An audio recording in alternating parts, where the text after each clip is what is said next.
राम चललन वन में सीता जाइला तैयारी जी। राम चललन वन में सीता जाइला तैयारी जी।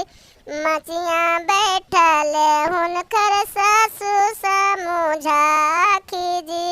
मचिया बैठल हुनकर सासु समझाखी जी। ने सीतायान मिलतो ने पिए के पानी जी।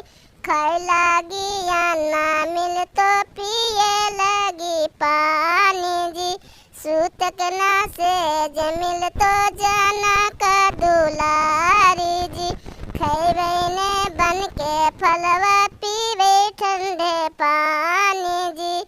सुतवे ने कुछ चटैया जनक दुलारी जी। राम चललन वन में सीता जाइला तैयारी जी। भनसा पैसा ले हुनकर गोतनो समझाखी जी।